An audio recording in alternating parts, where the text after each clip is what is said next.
The combination of climate change and an increasing population throws up challenges when it comes to sustainably feeding the world.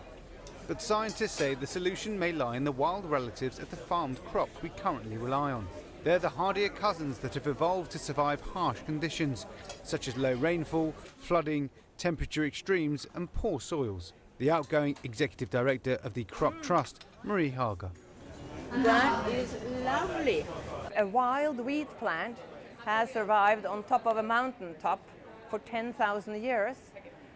We are awfully eager to find it. And why? Well, because has it survived up there on the mountaintop for 10,000 years, it's likely that it doesn't need much water. And one of the traits that we now need to breed for is plants that produce food with less water. A report published on Tuesday details the results of a major global effort to prepare agricultural crops for climate change. Teams of collectors spent nearly 3,000 days in often remote and even dangerous locations collecting the seeds of 5,000 relatives of the crops that we eat, offering a largely untapped source of generic diversity and the potential to secure the future of our food sources. But project manager Chris Cockrell says seed collecting is not an easy process.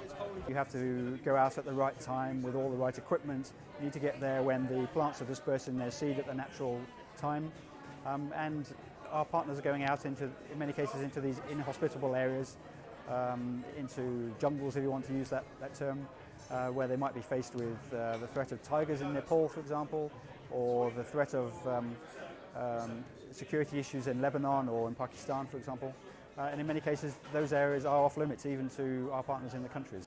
According to a United Nations report, food supplies are under a severe threat because of the number of animal and plant species fast disappearing as the world grapples with how to feed a growing population.